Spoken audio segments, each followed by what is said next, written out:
The sun had barely broken over the craggy eastern horizon when the crew assembled near the mouth of the cave.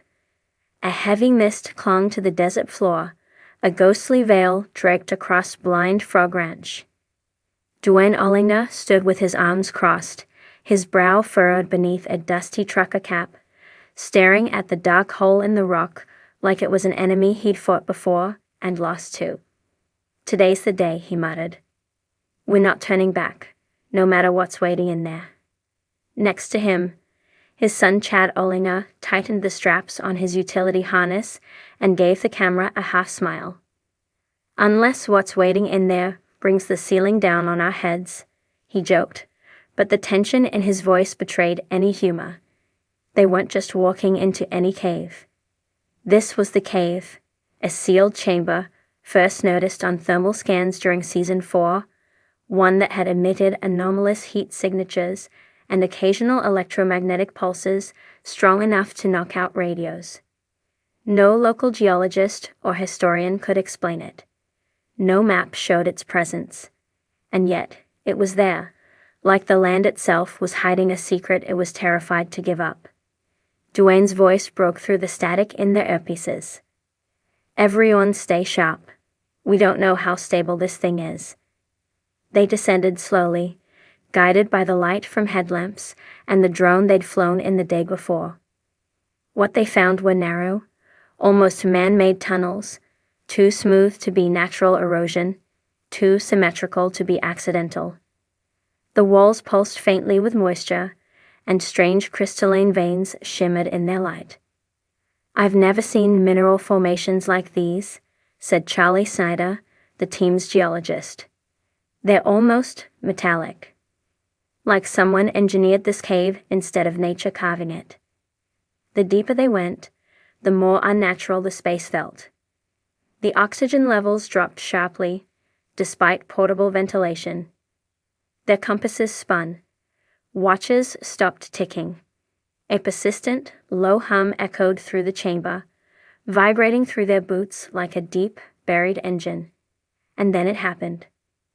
A deafening crack split the air like thunder under rock. Dust exploded from the ceiling as a chunk of stone, the size of a refrigerator, slammed down just feet from Duane. "Back. Everyone back now," Chad shouted, waving toward the entrance. But the entrance wasn't there anymore. In a sickening instant, the roof above the mouth of the cave groaned and then collapsed, sending boulders, gravel, and a thick wall of earth crashing down behind them. A wave of dust shot forward, engulfing the crew in suffocating darkness. "Duane, Chad, anyone, respond," bellowed Jamie, the tech ops leader, over the comm "I'm here." Chad coughed. "Dad." "I'm okay," Duane rasped.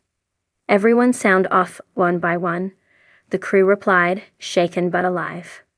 But they were sealed in. "I don't see any way back," murmured Charlie, shining his light on the rubble. "We're buried under tons of debris." They paused in the stale, dust-choked air, the weight of the mountain pressing down above them.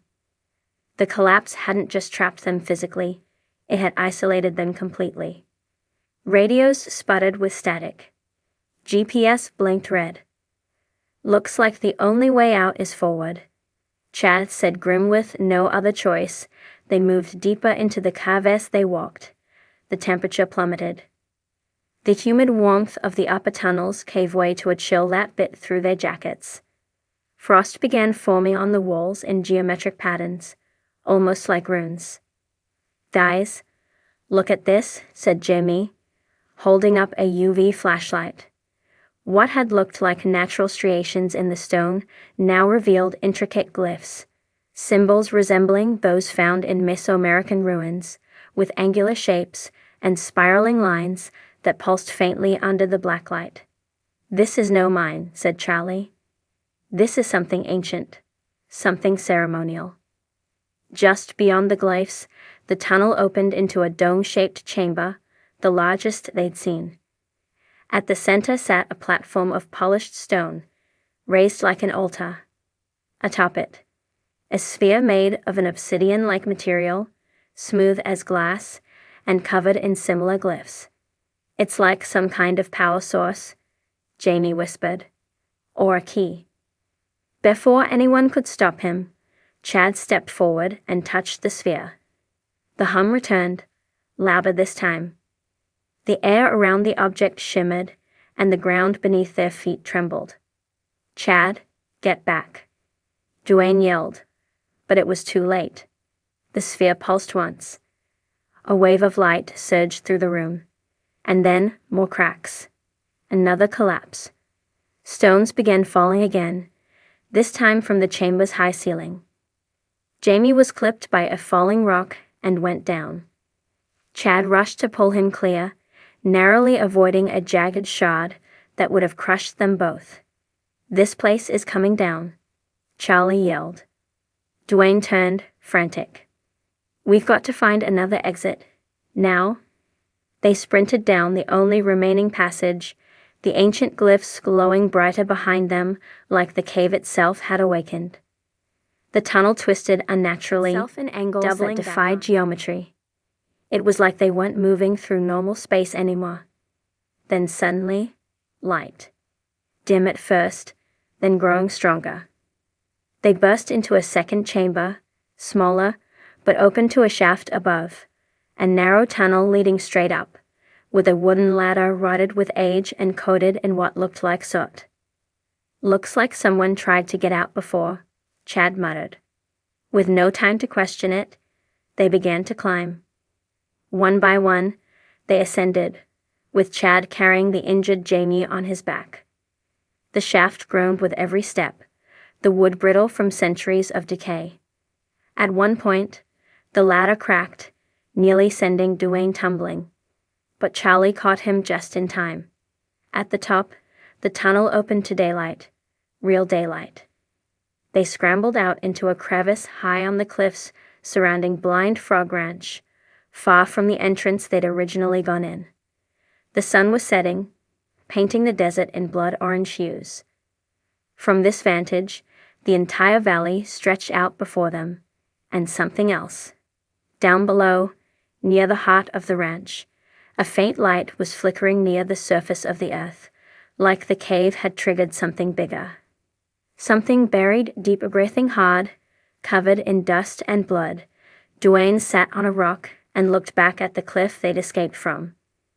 "I thought this place couldn't surprise me anymore," he said, shaking his head. "But whatever's down there, it doesn't want to stay buried." Chad dropped to the ground beside him, letting Jamie rest. "We need to go back," he said quietly. Duane didn't answer right away.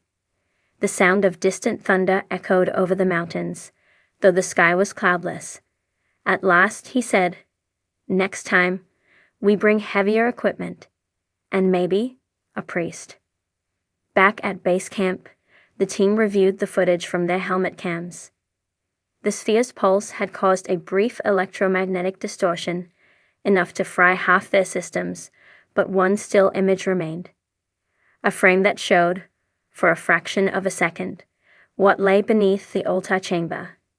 The Utah sun had barely touched the jagged ridges surrounding Blind Frog Ranch when the crew rolled out across the dirt path in their ATVs.